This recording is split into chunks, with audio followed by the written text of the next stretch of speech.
Delhi court ने जुलाई 13 को आम आदमी पार्टी के पहले काउंसलर ताहिर हुसैन को मर्डर का चार्ज लगा दिया है और 4 और दूसरों के ऊपर मर्डर का चार्ज लगा दिया है और इनके ऊपर मर्डर का चार्ज लगाया जो इन्होंने मर्डर किया था अंकित शर्मा का 2020 में।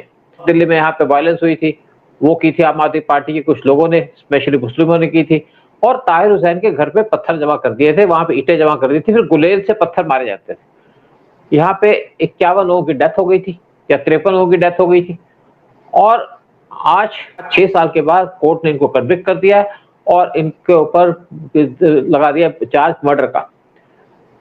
और जब मर्डर का चार्ज लगाया तो जो आम आदमी पार्टी के पहले जो काउंसलर थे ताहिर हुसैन, वो रोने लग गए। भाई जब तो यहाँ मर्डर हुआ तब तो आप नहीं रोए, तब तो आप एंजॉय कर रहे थे। अपने घर के छत के ऊपर आपने पत्थर ईंटें रखी हुई थी और वहां पे पेट्रोल के बम भी रखे हुए थे और कुछ लोग गोलियां चला रहे थे और इन्होंने अपने जो गुंडे थे बुलाए थे यूपी से और ये हिंदुओं को कत्लेआम करना शुरू कर दिया। पुलिस ने भी फायरिंग की, यहाँ पे 53 लोगों की डेथ हो गई। आज इसी पे चर्चा करेंगे कि जिस तरीके से ताहिर हुसैन ने यहाँ पे लोगों को मारा, आज उसको जब जेल की सजा हुई तो किस तरीके से रोया और किस तरीके से पछतावा और उसका। लेकिन जब आप किसी का मर्डर करते हो उस टाइम तो आप कुछ नहीं सोचते, लेकिन आज आपको दुख लग रहा है कि आपको जेल में भेज दिया, फिर आप कहते मैं तो बेगुनाह हूँ।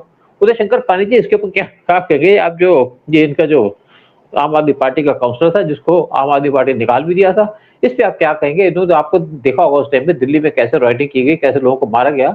आईबी के एक लड़के को इन्होंने उसके घर से जैसे वो निकला उसको पकड़ा, पकड़ के 10-12 लोगों ने उसके ऊपर 51 बार 51 टाइम उसके ऊपर चक्कू से उसको खोद दिया और नाले में उसकी बॉडी फेंक दी।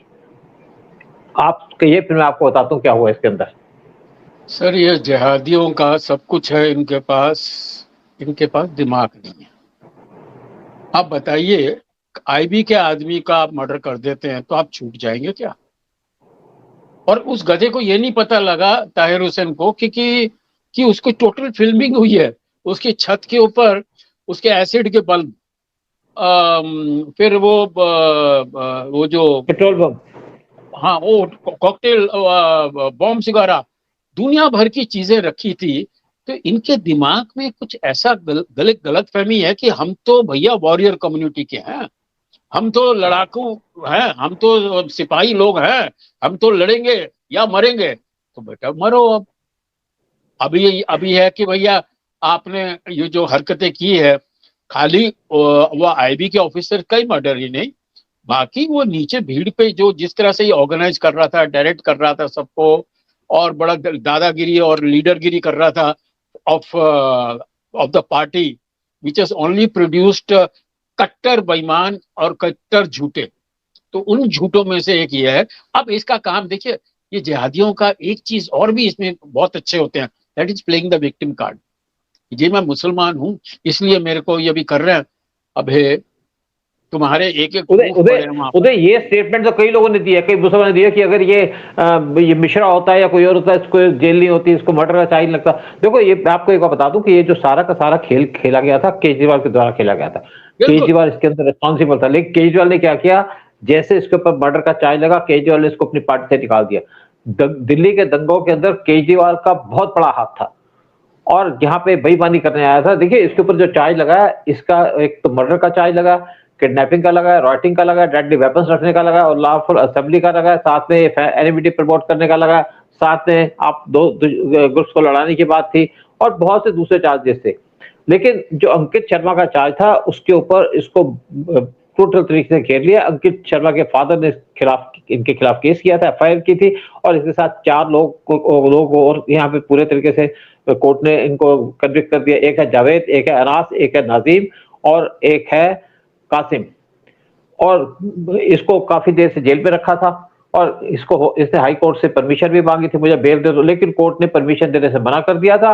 अब इस आदमी को या तो इसका पॉलिटिकल कैरियर भी खत्म हो गया, फिर जिस तरीके से इसको केजरीवाल ने फंसाया केस के अंदर, उसकी वजह से इसको मुझे लगता है कि फ्यूचर के अंदर बाहर तो आ ही नहीं पाएगा, जेल से बाहर तो आने का चांसेस नहीं है। लेकिन इसके बाद केजरीवाल तो चुपचाप बच के निकल गया, लेकिन इसको फंसा गया। हाँ नहीं, लेकिन वो क्या है, या तो इस जो जुर्म किए उसने और जो कोर्ट का वर्डिक्ट आने वाला 2 दिन के अंदर, उनका यही है कि भाई either he is going to be hanged और लाइफ इम्प्रिजनमेंट। तो इसका करियर तो आप भूल ही जाइए। वैसे भी एक अपना लॉ अभियान पास होने वाला पार्लियामेंट के अंदर कि अगर आपके ऊपर क्रिमिनल केसेस हैं, ये है, तो you can be immediately remove from your official post, चाहे प्राइम मिनिस्टर हो, चाहे चीफ मिनिस्टर हो, चाहे आप एमपी हो। तो इन्होंने तो बेवकूफियां तो कर दी। जो आप देखिए, आप भी दिल्ली के हो, मैं भी दिल्ली का हूं, और आप तो खैर थोड़े थोड़े शरीफों के कॉलेज से थे, दयाल सिंह कॉलेज के थे। मैं तो देश बंधु का था सर, और देश बंधु में तो मैं देखता था कि थोड़ा सा कहीं भी वायलेंस शुरू हो गया, मॉब वायलेंस शुरू हो गया, it use to turn into entertainment. उनको लगता था एंटरटेनमेंट हो रहा है, वो चाकू मारना, और ये जाटों का वो एक मैंने एक दृश्य देखे हैं जो मुझे आज भी याद है, पूरे फ्रेशली याद है आके। तो वही हाल ये बेवकूफों का हुआ, जिहादियों का। इन्होंने सोचा कि शायद पुलिस डर जाएगी, कि एक हम आईबी के ऑफिसर को इतनी बारी चाकू मार के उसको नाले में फेंक देंगे। बताइए, नाले में फेंक देंगे, आप कहाँ छूट छूट छूट सकते हो क्या इन बात चीजों से? अब मैंने उस दिन मैं दिमाग आपको एक देखो, दिमाग की बात नहीं, आपको एक और बात बताऊं। उस टाइम पे केजरीवाल पावर में था दिल्ली के अंदर, और केजरीवाल की गुंडागर्दी चलती दिल्ली के अंदर। केजरीवाल ने ईस्ट के अंदर मुसलमानों को इकट्ठा करके रखा था, उनको सपोर्ट दे रहा था, सारे के सारे गुंडों को उसने इकट्ठा किया था, और साथ में आउटर दिल्ली के अंदर जो जाट थे उनको इसने पूरे अपने कब्जे में करके रखा था। और ये इसको गुंडा राज चल रहा था। आपको ये भी याद होगा कि केजरीवाल के घर में कोई अगर उसका लीडर आता था जिससे केजरीवाल खुश नहीं होता था, उसको थप्पड़ से पिटाई करता था। तो केजरीवाल, इन्होंने सोचा केजरीवाल बचा लेगा, हमारा कुछ नहीं होगा। इसने क्या किया, जब यहाँ पे वायलेंस हो रही थी तो 8 बार पुलिस को फोन किया, विक्टिम कार्ड खेलने की बात की, जैसे आपने कहा कि मैं यहाँ पे लोग आ रहे हैं, भीड़ आ रही है, पुलिस यहाँ पे नहीं पहुंची। पुलिस को पता था क्या हो रहा है, और यहाँ पे पूरी इन्होंने सीसीटीवी कैमरा सारे डिस्ट्रॉय कर देते। लेकिन उसके बाद भी यहाँ पे सीसीटीवी कैमरा से इसके घर का पूरी फोटोग्राफी ली जा रही थी कि वहां पे क्या हो रहा है। वहां पे ईंटें रखी हुई थी, इसने कहा मेरे घर में कंस्ट्रक्शन हो रही थी। लेकिन पुलिस को पता कि कोई क्या कर रहा है। और आज इसको जब सजा सुनाई तो रोने लग गया, वहां पे विक्टिम कार्ड खेलने लग गया, और कुछ मुस्लिम। और देखिए इसके बाद क्या हुआ कि इसको जब आम आदमी पार्टी से निकाल दिया, तो जब 2025 में दिल्ली के इलेक्शन हुए तो इसको टिकट दे दी एमआईएम से, यानी कि जो आपकी ये पार्टी है इसकी आपके आंध्र प्रदेश वाले की, उसने इसको टिकट दे दी। और यहाँ पे क्या हुआ कि ये मुस्तफाबाद से इलेक्शन लड़ा, और ये जो मुस्लिम मेजोरिटी की जो कॉलोनी है, लेकिन इसको तीसरे नंबर पे आया ये। पहले नंबर पे बीजेपी का, दूसरे नंबर पे आम आदमी पार्टी का, और तीसरे नंबर पर इसको वोटें मिली। इलेक्शन भी हार गया, बेइज्जती भी हो गई, और ये भी कहा जाता है इसने बहुत से पैसे खाए, बहुत ज्यादा इसने ऐश किए। इवन यहाँ पे इसने बहुत बड़ी लूट कर रखी थी। लेकिन बहुत से लोग मुस्लिम इसने बुलाए थे यूपी से, जो राइटिंग में इन्वॉल्व थे। लेकिन सिर्फ यहाँ 11 लोगों को चिन्हित किया गया, 11 को आइडेंटिफाई किया गया, 5 को इन्होंने सजा दे दी, 6 को छोड़ दिया। लेकिन बहुत से मुस्लिम जिन्होंने यहाँ पे राइटिंग की थी वो तो बच गए, क्योंकि उनके खिलाफ इनके पास प्रॉपर एविडेंस नहीं थी पुलिस के पास, और इसलिए बाकी बच गए। लेकिन फ्यूचर के अंदर ये भी दिक्कत हो सकती है। और देखिए ये जो सारा का सारा हुआ था, मतलब फरवरी 2020 में यहाँ पे सारा कुछ हुआ था। और जो इसका लड़के का जो फादर अंकित शर्मा का, रविंद्र कुमार, उसने कहा मेरा लड़का घर में आया था ऑफिस से, घर में आके देखा बाहर कोई गड़बड़ थी, बाहर निकल के देखने लग गया, चला गया। तो इसको 10-12 लोगों ने वहां पे खींच लिया, खींच के इसको 51 चाकू मारे, फिर इसको एक नाले में फेंक दिया। और उसने बाद में पुलिस कंप्लेंट लिखाई दयालपुर पुलिस स्टेशन के अंदर, और उस कंप्लेंट के ऊपर एक्शन लिया गया। और उसके बाद जो यहाँ पे तासिर, ये जो जितने मुस्लिम थे उनके खिलाफ एक्शन लिया गया, और उनको जेल में डाल दिया गया, एफआईआर फाइल कर दी गई, और आज उसका डिसीजन दे दिया गया कोर्ट ने कि मर्डर के अंदर इनको किन किन लोगों को चार्ज दिया। और इसकी पूरी डिटेल बाद में आएगी कि इसको कितनी कितनी सजा होगी। लेकिन ताहिर हुसैन को उन्होंने कह दिया इसने मर्डर के अंदर इसका पूरा इन्वॉल्वमेंट है, और इसकी कॉन्स्पिरेसी भी थी। इसके पास एक बंदूक रखी थी, इसको लाइसेंस की गन थी, जो इसे सरेंडर कर दी। ये शो करने के लिए मैं बहुत सीधा आदमी हूँ। और बहुत से मुस्लिम, इवन आप जो ओवैसी है वो भी इसके सपोर्ट में आ गया कि जी ये तो मुस्लिम है इसलिए इसको विक्टिम कार्ड खेला जा रहा है। अगर एक कपिल होता तो कोई एक्शन नहीं होता। भाई कपिल होता तो कपिल ये काम ही नहीं करता। कपिल ने कोई मर्डर तो नहीं किया, कपिल ने कोई बम तो नहीं फेंके, कपिल ने कोई अभी कौन सी प्रोवोकेटिव उसने स्पीच दिया, आप दीजिए ऐसे ही। वो कोई और उनके पास नहीं है तो कपिल। सर यहाँ पर एक चीज और बताना चाहूंगा कि आप देखिए, यहाँ हिंदुस्तान में चाहे किसी भी मुसलमान को एक बड़ी पदवी दी हो, he has misused it। इसीलिए आज इतनी बड़ी पॉपुलेशन है मुस्लिमों की, एंड दे आर लीडरलेस, और उनके अंदर दिमाग नहीं है कि उन्होंने, कांग्रेस ने आज तक उनको वोट बैंक की तरह यूज किया। तुम्हारी वैल्यू क्या है, तुम हो क्या, खाली वोट बैंक हो। ये इनको सोचने की बुद्धि भी नहीं है आके, बस थोड़ा गुंडा गर्दी, बस अपनी, हम तो मरेंगे या मारेंगे, चलो मरो, मारो और अब मरो, यही है आपके अंदर। तो भाई बिकॉज रियलाइजेशन उधर नहीं है, देखो, इनका दिमाग नहीं है सर, दिमाग नहीं उधर दिमाग की बात नहीं है, बेसिकली मिसगाइडेड है, ये ऐसे ही काम करते हैं। पाकिस्तान में देख लो, है। पाकिस्तान में तो चल रहा है, पाकिस्तान में मुसलमान मुसलमान को मार रहा है, और हिंदू देखिए आज बलूचिस्तान के ऊपर ये अटैक करने की कोशिश कर रहे हैं पाकिस्तान की आर्मी। और आप देखिए वेस्ट बंगाल में क्या होता था, वेस्ट बंगाल में जो हिंदू यात्रा निकलती उस पर पत्थर फेंका जाता था, घर में लूट लिया जाता था, रेप करते थे, मर्डर करते थे। यूपी में बहुत, अपना गुजरात में बहुत होता था सर। वो एरिया होते थे कि वहां हिंदू नहीं जा सकता, वो हिंदुस्तान में एक हिंदू नहीं जा सकता गली के अंदर। तो इन्होंने सर ये इनको high time they realise the wrong track they are into, you know, कि भाई आप सर, अब एक और मैं यहाँ एग्जांपल दूंगा। देखिए प्रॉब्लम क्या है, प्रॉब्लम दोनों कम्युनिटीज के बीच में ये है कि जैसे हिंदुस्तान और पाकिस्तान को अगर कंपेयर करें, हिंदुस्तान का सबसे बड़ा अस्त्र है एजुकेशन, और ये लोग पढ़ाते नहीं है किसी को।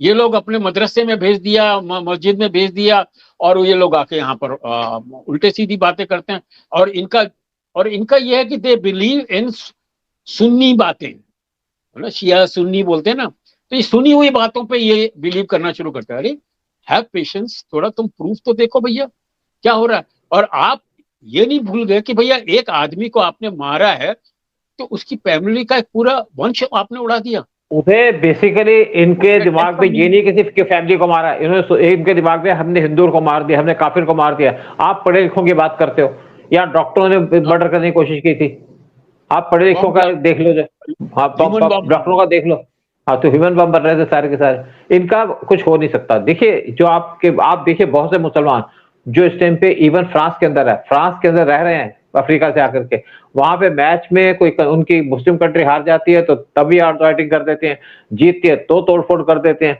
इनका कोई इलाज ही नहीं है। इनका इलाज है इनको अपने घर में बंद करो, इनको मुसलमान कंट्री भेजो, जितने भी यहाँ पे वैसे मुस्लिम बैठे हैं जो नहीं हमारे साथ मिलना चाहते उनको भेजो पाकिस्तान। और मैं ये बात नहीं कहूंगा, बहुत से ऐसे मुस्लिम हैं जो पीसफुली रहना चाहते हैं, रह रहे, तो कोई इश्यू की बात नहीं। इशू ऐसे लोगों के साथ है अरे जिनको लेकिन कर किया जाए। सर, लेकिन जो वो शांति प्रिय है, जब कोई ऐसी गड़बड़ होती है तो आप स्टेटमेंट दीजिए ना, आप उधर कुछ बोलिए तो सही। उधर ये लोग स्टेटमेंट देंगे तो बुल्ले इनके पीछे पड़ जाएंगे, इनके पीछे बुल्ले पड़ जाएंगे, आम आदमी चुपचाप रह जाता है। देखिए बहुत सी बातें होती हैं इंडिया के अंदर भी, बहुत से जो कई बार हिंदू को उल्टी बात करते हैं तो बाकी चुपचाप बैठ जाते हैं। लेकिन हमारे यहाँ पे वायलेंस नहीं है, हमारे यहाँ पे इस टाइप की हरकत नहीं है जैसे इस मुस्लिमों के बीच में है। पाकिस्तान में बहुत से लोग परेशान है, बहुत से लोग इस टाइम पे जो पाकिस्तान के अंदर बैठे हैं वो इस्लाम छोड़ चुके हैं। इवन आपको मैं बता दूं गारंटी के साथ, ईरान के अंदर बहुत से ऐसे लोग हैं जो कहीं मस्जिद जाते ही नहीं है, लेकिन कुछ बोल नहीं सकते, जिस दिन बोलेंगे उनको आईआरजीसी जैसी गोली मार देगी। सर पाकिस्तान, अमेरिका से नफरत करते हैं, ठीक बात है, इसराइल को प्यार करते हैं क्योंकि उनको है कि शायद इसराइल को भी बचा ले, क्योंकि बाकी तो कोई बचा नहीं पाएगा। लेकिन आप जो भी कर लिए, मुझे लगता है कि इनका कोई इलाज नहीं है जब तक यूरोप और वेस्टर्न कंट्रीज इनके खिलाफ खड़ी नहीं होगी, इनको अपनी कंट्री से बाहर नहीं निकालेंगे। और आज जो भी इंडिया में हो रहा है वो भी इनको सपोर्ट है, एक तो पाकिस्तान की, दूसरी कुछ वेस्टर्न कंट्रीज स्पेशली अमेरिका इनको सपोर्ट करता है ताकि हिंदुस्तान को तंग करने के लिए, परेशान करने के लिए, कमजोर करने के लिए। अगर अमेरिका ये बंद कर दे तो वेस्टर्न कंट्रीज बंद कर दे तो ये जो मुस्लिम यहाँ पे शोर बचाते हैं इनके ऊपर कोई केस नहीं उठेगा। ह्यूमन राइट्स का केस उठा देते हैं कि आपकी कंट्री में तो मुसलमानों को तंग किया जाता है। जब इनकी कंट्री में प्रॉब्लम होती है तो इनको समझ में आता है कि यहाँ पे क्या हुआ, क्या करते हैं लोग। लेकिन अदरवाइज कहेंगे कि हिंदुस्तान के अंदर तो ह्यूमन राइट्स की वायलेशन होती है, यहाँ पे मुस्लिम को जेल में भेज दिया जाता है, और अपनी कंट्री में होगा तो इनको पता चलेगा क्या होता है। सर अभी तो देखिए जरा, अभी बुलडोजर एक्शन होगा। इसने जो हवेलियां बनाई हुई थी ना ताहिर हुसैन ने, ये सब तोड़ने वाले, ये सब गायब हो जाएंगे जाके। इनका यही तरीका है, this is the only way कि बेटा तुम्हें सर छुपाने की जगह नहीं मिलेगी। अगर तुमने हिंदुस्तान के साथ बगावत की, हिंदुस्तान में अगर तुमने अराजकता फैलाई, हिंदुस्तान में अगर तुमने वॉयलेंस फैलाई, तो तुम्हें रहने की भी जगह नहीं मिलेगी। ये समझ लो। So best is you want to live in this country peacefully, एक सिटीजन की तरह, अच्छे सिटीजन की तरह रहो, यहाँ के रूल्स रेगुलेशन जानो। ये नहीं कि हम वंदे मातरम नहीं गाएंगे जी, हम ये कॉन्स्टिट्यूशन नहीं मानेंगे जी, हम लोग तो शरिया लॉ चाहिए। भाई शरिया लॉ चाहिए तो जाओ। अभी पाकिस्तान में भी मैं कितनी फिल्में देखता हूँ, अरे उनका पहला डायलॉग ये होता है कि ये बुर्के उतार के फेंक दो। वो एंटी बुर्के वाकई वाली फिल्में बनती हैं वहां पर। So this is what I have seen, you know. और सर अभी ये है कि जितना जल्द ये सुधरने वाले हैं नहीं, मेरी बात मैं बोल रहा था कि सिंपल सी बात है, सुधरने वाले नहीं है। और यहीं पे प्रोग्राम खत्म करते हैं कि ऐसे ही रहेंगे, इनको ऐसे ही झेलना पड़ेगा, और जब इनको जेल होगी तो रोएंगे। लेकिन जब किसी को मारते हैं तो बड़ी सेलिब्रेशन होती है इनके अंदर, लेकिन जब अपने में पड़ती है तो इनको लातों के भूत है। ठीक है, ये बातों के भूत नहीं है, लातों के भूत है। ये इसी तरह से सुधरेंगे, मानेंगे, 4-5 को लगेगी लाते, तो उसके बाद जाके सुधरेंगे। जब देखेंगे ताहिर हुसैन का जो आलीशान इसने बंगला बनाया था, जब मट्टी में मिल जाएगा जाके, और पता लगेगा कि इसको फांसी हुई या इसको पूरे अपना लाइफ भर की उम्र कैद हुई, तब जाके ये लोग थोड़ा घबराएंगे कि दोबारा हम ऐसी गलती ना करें जो ताहिर हुसैन ने की है। उधर ताहिर हुसैन ने वक्फ बोर्ड का बहुत सा पैसा खाया है। इवन कुछ मुसलमानों ने इसके खिलाफ कंप्लेंट फाइल की थी कि ये वक्फ बोर्ड के अंदर इसने अपने लोगों को अपने वहां पे डाला था और वहां पे बहुत से पैसे कमाई किए। और आपकी बात बिल्कुल ठीक है, इसका घर तोड़ना की जरूरत है। ऐसे लोगों को यहाँ पे सजा देने के साथ साथ उनके साथ फिजिकल अब्यूज भी होनी चाहिए, यानी कि उनके घर तोड़े जाए, क्योंकि ये लोगों ने देश को बर्बाद करने की सोची है। और देखिए बेसिक बात क्या है कि इसको सपोर्ट किया था केजरीवाल ने, केजरीवाल के कहने पे यहाँ पे राइटिंग हुई थी, लेकिन बाद में केजरीवाल चुपचाप खिसक गया। केजरीवाल को तो काम ही है, आप किसी को आगे करो, उसको फंसाओ, फिर आप पीछे से हट जाओ। शुरू से केजरीवाल ऐसे ही करता रहा, लेकिन आज ताहिर हुसैन फंस गया और वहां पे रो रहा है। रोने का फायदा तो है नहीं कुछ। आपको अगर ये रोना नहीं था तो पहले आपको अंकित शर्मा की मर्डर के पीछे इन्वॉल्वमेंट नहीं होनी चाहिए थी। आपने मर्डर किया तो आपको सजा मिली है, ये हमारा लॉ कहता है। और आप जाइए, मजे करिए, आराम करिए, और हम प्रोग्राम को यहीं खत्म करते हैं। जय हिंद, जय भारत। जय हिंद, जय भारत, वंदे मातरम।